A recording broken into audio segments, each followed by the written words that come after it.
Hi there, I'm Stan Baker, one of the hosts of Circle Forum, along with Shelley Steele and Steve Young. This episode's discussion promises to challenge conventional perspectives on being a school principal or vice principal. Our guest, Don Wemigwans from St. David's Catholic in Sudbury, offers a fresh take on the role of principals and vice principals in today's educational landscape. We asked Dawn for her advice, and she gave some fantastic suggestions, grounded in her experience as a principal. At the end of this episode, be sure to visit our website, www.restorative.ca, where you can find some great leadership ideas from a restorative and relational perspective. And if you enjoy this episode, be sure to subscribe on Spotify or YouTube. Shelley's away this week, so let's head over to the discussion with Steve and me, Stan.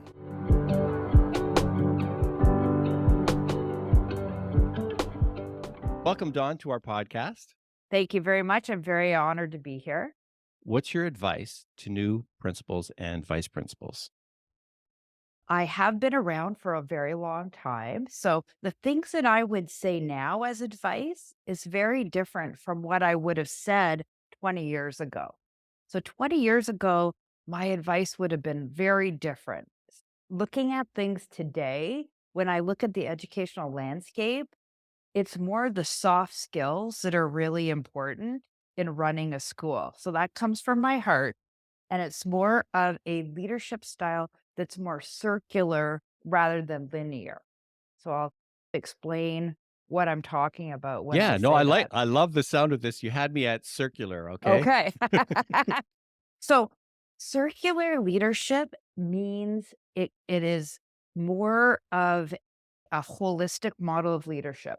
So it's more of a flock of geese flying, although they fly in a V, not a circle. But at different points in time, different people will be the leader. Just because you are the principal of the school doesn't mean you always stand in front of everybody. In general, you stand at the back and you support and lift people up so that they can do the wonderful work that needs to be done. Circular leadership just means there's space for everyone to fit in and you're lifting the whole circle up. There's no beginning, there's no end.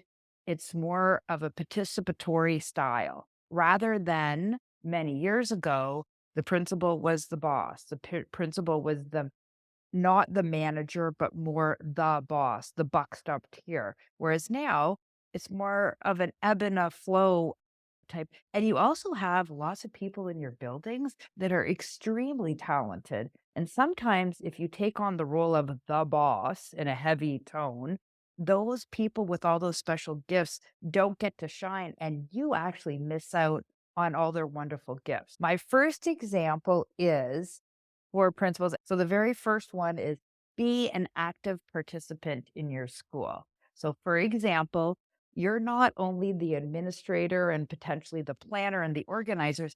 Get your hands dirty, get in there, have fun with the kids, make sure people see you as active in the school and active in your role. There's an old saying that perception is reality. So people, now you're doing every principal, trust me, it's got every ball in the air at all times and they're running around and they're crazy. But sometimes the perception is not that's happening. So perception, make sure people see you, make sure they get to know you, make sure they get to know you as a human being. And that doesn't only mean your teachers and your staff, but your parents, the students, the greater community. And that's really important in developing that concept of community when you talk about a school setting. So that's my first piece of advice. Now, that really actually reminds me of when I was a principal, getting out on the yard, for example. Yeah, great And example. in the springtime, the grade 6, 7, and 8 boys really liked the fact that we played for the Stanley Cup because my first name is Stanley. And so they could say my first name, right? And we made a foil Stanley Cup and we had 3-on-3 hockey for while the playoffs were going on. But that kind of thing, getting out there, there are conversations that you miss out with some of the adults, but all of those guys were not getting into trouble for the entire playoff season, right? That's right. And that's really meaningful and important, not only to you, because it actually putting the work in, it actually lessens your work on the back end. Absolutely. And the other Yeah. thing is people see you as a human being. Be prepared. So, for example, bring your running shoes to school. Keep a pair of running shoes at school. If you have to keep an extra rain jacket, have an umbrella. Be prepared. Number two, this is a good one because sometimes it's hard to do. We all say we're going to do it, but sometimes we don't. And that is believe in and listen to strong student voice. And I'm going to fall back on I'm a personality. I always want it all planned. I want it all organized. And I want it my way, to be honest with you. And I think principals, hey, of course you do. But students have so much knowledge and they know what they want. They know what's going to make them happy. So really listen to what they have to say. Now, of course, you're not going to be, they say, oh, we want to have recess all morning. That's not what I'm talking about. I'm talking about strong student voice where you have some student leaders in your school who actually have really great opinions on what would make your school a better place. The other thing is sometimes the kids that have the best ideas are not the kids you're always listening to. Not easy to do, not easy to go away from what you want to do, but it makes a really big difference in the school as well. What I really like is the intention that you've Mhm. got there. What I wonder about is how do you set that up? But we do something simple, but not simple.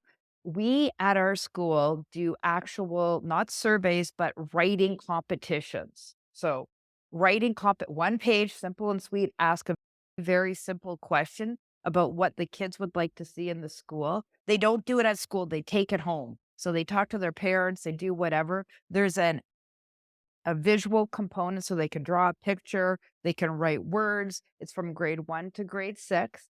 And then when it comes back, we're not looking for spelling, we're not looking for grammar, we're looking for ideas, and we actually give cash rewards. So first place, $20. It's in an envelope. I'm going to call your mom to say you're coming home with $20 tonight. Like that kind of thing because it's tangible. That's an important call to make because otherwise Yes, the money yes, might yes, not make it yes. home, right? But there are times when a $20 bill in a kid's hand is very powerful at them using their brain and really thinking and really setting the stage. Also, not just handing out this competition, but handing out like really purposeful questions, making sure it's meaningful, making sure it's guided them in the direction you want to go. Then also making sure that they know you're good for it. Normally, we get so many great responses that it's like, 3 first place, 3 second place. And also, the students that we work with are extremely appreciative. And we don't, our school's not in a well off area in general. It's a generalization. But to have a $20 bill is unbelievable. And they work really hard for it. And you know what else? They deserve it too. So that's a little angle. That's what we do here. Awesome. Awesome. I love it. Okay.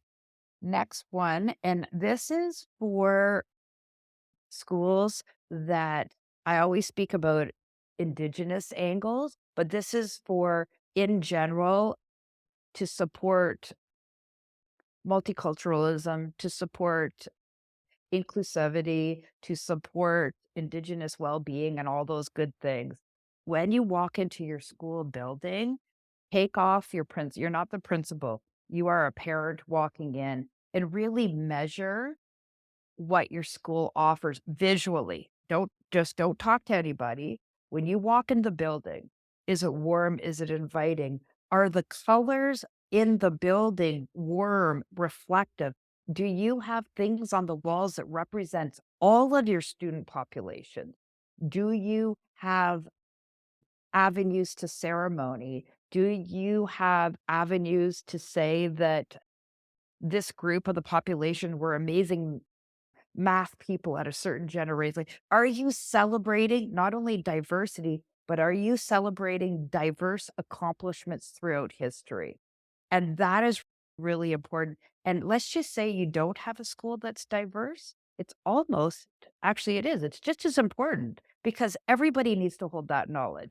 Actually, to be a lot self-reflective, not a little bit, to be a lot self-reflective, look around because those are easy things you can fix as a school. And here's the thing. So all the things I've said actually all tie into this whole circle model because if the kids don't see it, they're probably going to write down what you need. Pretend you are a parent or a community member coming in. Do you see yourself in your building? Our buildings should reflect who's in them. What I really like in what you're suggesting, and it might take multiple entries into your Mhm. building, that you actually put on a set of glasses that says, "These are my parent glasses, walk through Yes. the building. Yes. These are my indigenous grade 4 student glasses. Yes. These are my Asian student glasses," or whatever. "These are my black student glasses," Yeah. and actually walk through each time, I think is a great way of illustrating that we need to take different views on things and multiple perspectives, right? Mhm. And then I'm gonna piggyback on that and say, when you become a principal, there's a lot of times where you're in the middle. You're middle management. Sometimes you don't have power to do this, but you do have power to do this. So really focus on what you have power to do. You have a lot of power. You may be frustrating because you're in the middle of the senior team and the teachers and it goes back and forth. But this is something you have a lot of power to do. The other thing and that complements that is to really work with your school board to be the voice to encourage diverse hiring. Mm. That is so important, and sometimes what we do is we say, "That's not really my job. I take care of this." But to have a voice to say, "We need people of all different backgrounds, all different expertise, all different experiences to be populate our schools at every level from custodian, secretary, teacher, educational assistant, principal, superintendent, directors, consultants, like the whole gamut." Diversity is actually one of our biggest strengths, and I feel like it's something that needs to be worked on, and everybody should have a voice in that. Have an example of where that intent and that intention worked, or where you tried something and it didn't work in terms of encouraging 'Kay. the diversity of staff, for example? So, one of the things that I have just for my little 2 cents here, which isn't it's just one corner, but it's gonna explain how every corner is important. Okay, so as a principal and very all principals will probably be on hiring committees, various hiring committees. So let's say you're on a hiring committee for a teacher. Let's just say that. It's important to really look at the questions because the questions will determine what type of person you're looking for. So the questioning has to be equally diverse and has to try to pull out information that people know or that they carry in their hearts that may not be sitting on the page. So even I'm going to go like deeper and look at the questions that you ask for potential teachers. And again, principals can have dialogue with superintendents about purposeful questions. So that's one place. The other place is when you see students. So when I grew up, it was a very female teachers and they were very Caucasian. That was everybody. Secretary was female, principal was male. And just to see kids' faces when they see people that look like them in positions of power, just to see the dynamics of how parents react and act and carry themselves when they see allies at the table. It's a very different model than traditionally years ago what we're used to, and it makes a tremendous difference. So my my important message for principals coming up, no matter who you are and where you come from, is to just keep pushing for diversity because it doesn't matter who you are, it makes the whole entity richer. And the other thing is to remember when you're sitting, and I'm going to like visually create this idea. You're sitting at a space and you're the interviewee. So I'm applying for a job and I come in as a teacher and I sit on one side of the table and on the other side of the table are all 3 or 4 superintendents and a principal They all look the same, they all talk the same, they all dress the same. So then I don't share all of my cultural gifts because that's not the place. So Mhm. that whole feeling of really diversifying at every level brings out more and more rich culture. And I think that is a really important job for future principals. I think it's important that we make sure, and superintendents included principals, that our questioning is there are some soft questions that make sure the door is open for it. It's not all comprehensive literacy, behavior management styles, although those are really great questions. I'm not taking away. I'm just saying there needs to be an opening so that people can share those really special gifts, that the door is open. I might share a little bit of who I am, and that might be really meaningful going forward. It actually reminds me of one of the interviews I had as a teacher when I first started, and it was actually for an independent Christian school, and I was sitting at it. It happened to be a round table, which was nice, but I was in the brightest light and everybody else was in the shadows. And they asked a whole bunch of questions. And at the end, the person said, "We always close our meetings with prayer. Would you say a prayer?" I thought, no way. You're using the prayer in the interview? So I almost prayed this. I didn't, but I almost prayed this. God, you know the right person for this job, and I know the right person for this job. Make it clear to everybody else. Amen. Hey, that was an awesome, totally awesome. But it really goes to your point too of just setting up the furniture Yeah, in a way that's conducive to, yeah, open conversation as open opposed to con across the desk, right? exactly. And And we talk a lot about that in the work we do. There's stories side about just visual effects of how we place ourselves in a room, which is why we like circles, because a circle is Mhm. ready and not sitting behind a big desk. The history of education and schools with Indigenous communities in Canada is horrific. Mhm.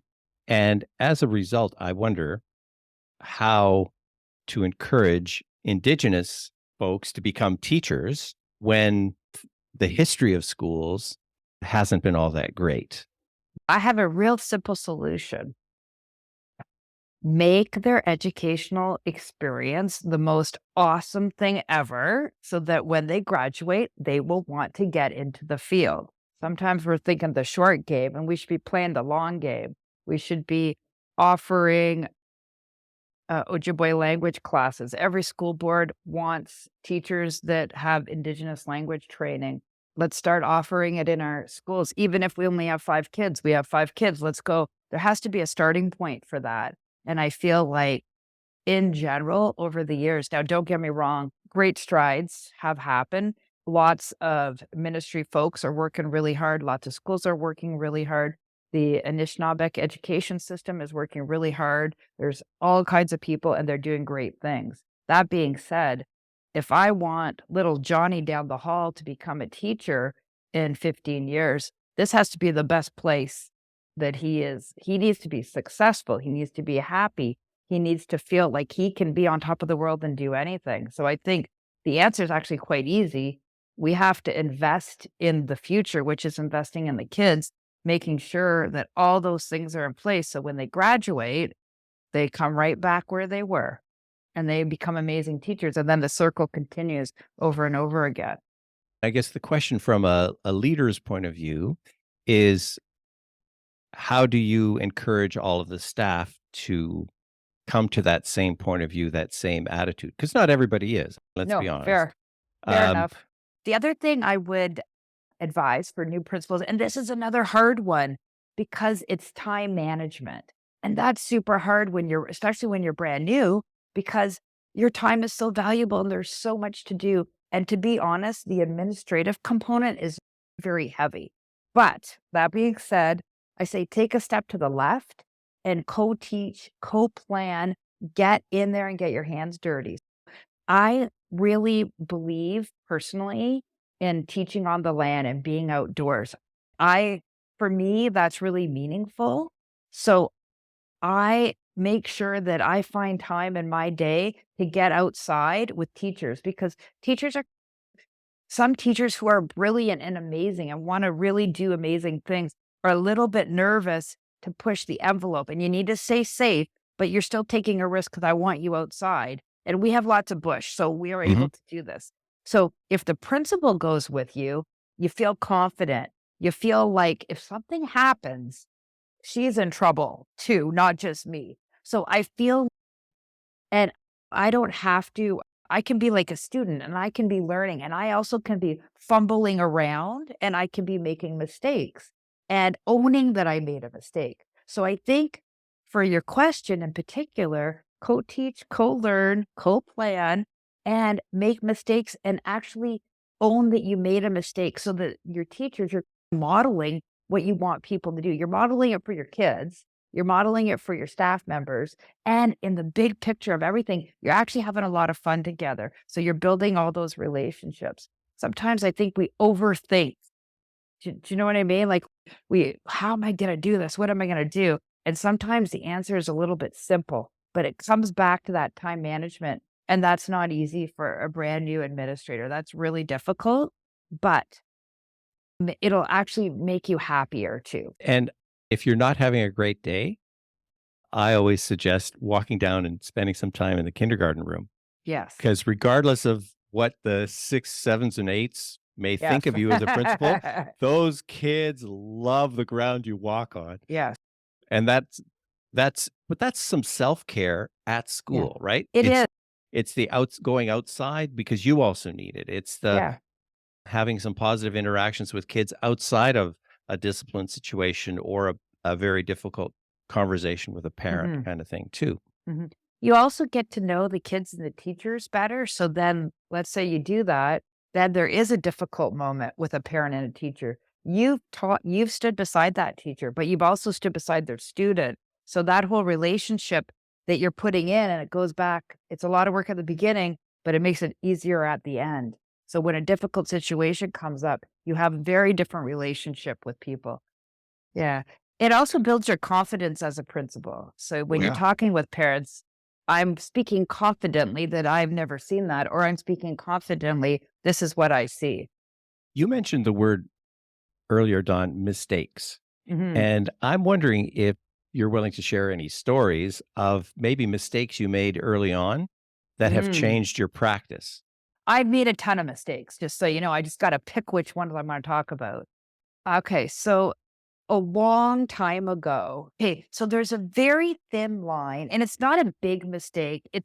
As I moved along, I changed my practice. So when I went to my principal's course, I still remember they talked a lot about, as a teacher, for parties with your staff and social things, you're right in there, you're having fun, you're the first to get there, the last to leave, and it's all great. And it's like a nice little cohesive group. When you become the principal, and this is for the new principals, you've now stepped a little bit outside of that circle. And sometimes it's hard to leave that circle. I think one of the things, and I was like, I could still socialize to that same level. I could still be in everything. And I really feel like over the years, I really respect my teacher who said, instead of being the first to get there and the last to leave, you're the last to get there and the first to leave. You still participate. You don't see the too crazy stuff over there. And when you get there, it already started. And I say that in a very respectful way because it's a very hard journey to have friendly, positive relationships with your staff when respectfully you are the boss. And there will be sticky situations. And sometimes your staff's perception of you and your friendships with certain groups in the staff could affect the actual outcomes of what happened. But as I got older, I've learned there is a little bit of a distance. You can be friendly. I'm friends with everybody in my building. And like I'm very social and we're all very social here, but there is just a little bit of a difference. And I think the difference helps to keep people's perception of, if there's a conflict, that I will be honest and I will be fair. And 20 years later, there does need to be a little distance and it also helps you gain perspective on situations. Another area more academically is, so when I started out, I was the Indigenous lead for the school board and then VP and P and all these different roles. And I was not supportive of collecting hard data. That was not my piece that I was not comfortable with. I still don't believe that when you implement something, you should be looking for hard data right away. I don't think that's your payoff. I think you need to play the long game. You need to wait. You need to see what happens. But I think I really closed the door to the value of some hard data. And I think as I journeyed through, a lot of hard data taken with a grain of salt and all these different things is really important to understand it and understand how that really does drive instruction, evaluation, direction of your school. And I think that I was a little bit closed-minded, so I needed to be a lot more open-minded. But again, as I got older, I feel like I've opened my mind. There's a point at which, as a classroom teacher, you decide to make a change to becoming a VP or a principal. What was it that moved you to make that change? That's a hard question. What motivated me? I think I was in an elementary school. I think I was the grade 8 teacher in the elementary school. And I think I was friendly with a small group of teachers, and they all were interested in doing different things. Some were interested in going to the ministry, some were interested in consultants, some were interested in like everybody was supporting everybody. That kind of group of people that they were open to new things and they were open to different journeys. And I think it was my friend group that were all teachers that were always checking out different avenues and new things. And I think if it wasn't for them, if I was with a friend group that was very content in their roles, which is good, I might have just stayed on my path. I think my friend group would be the answer to that. My last piece of advice, and maybe the most important in the whole model, is to make sure that you laugh, to make Mm. sure that you find joy in what you do and you bring laughter into the building. Because if people are happy and they feel like they're being treated respectfully and properly, and it feels more like a family, good things will happen. And it's really easy to get bogged down in the paperwork. So being in the hallways, laughing, having a little bit of fun, making sure it's a real home, not an institution, is, it's a game changer for everybody. That's my last piece. Plus one other little wee thing, and this is going to sound a little crazy. Bring food in. People like food, and we forget that sometimes. On a PA day, sometimes when we're doing whatever, a little cup of coffee and a donut, it goes a long way to get people to open their ears and listen. You don't have to feed people every day, but you know what? Every once in a while, be a great person and pick up a couple of donuts and put it in the staff room. People, that's a pat on the back. You don't have to go every single person and say, thank you. That's important too. But just to acknowledge through different ways of being that you do appreciate people and you appreciate their time and you appreciate them being in the building, it's the beginning of a lot of change that could happen. So humor is fantastic at all times, and a little bit of food goes a long way. I think the idea behind both of those is just showing appreciation for people. Yeah. Bringing it back to, it's all about relationships. It's about being a human being. It's about supporting each other. And it comes down to that concept of, we don't ever say the word love, but it is a loving environment. Dawn, I want to thank you very much for being on our podcast. This has been a great conversation and Really appreciate your time. I loved every minute of it. This was super fun and exciting. Thank you very much for having me.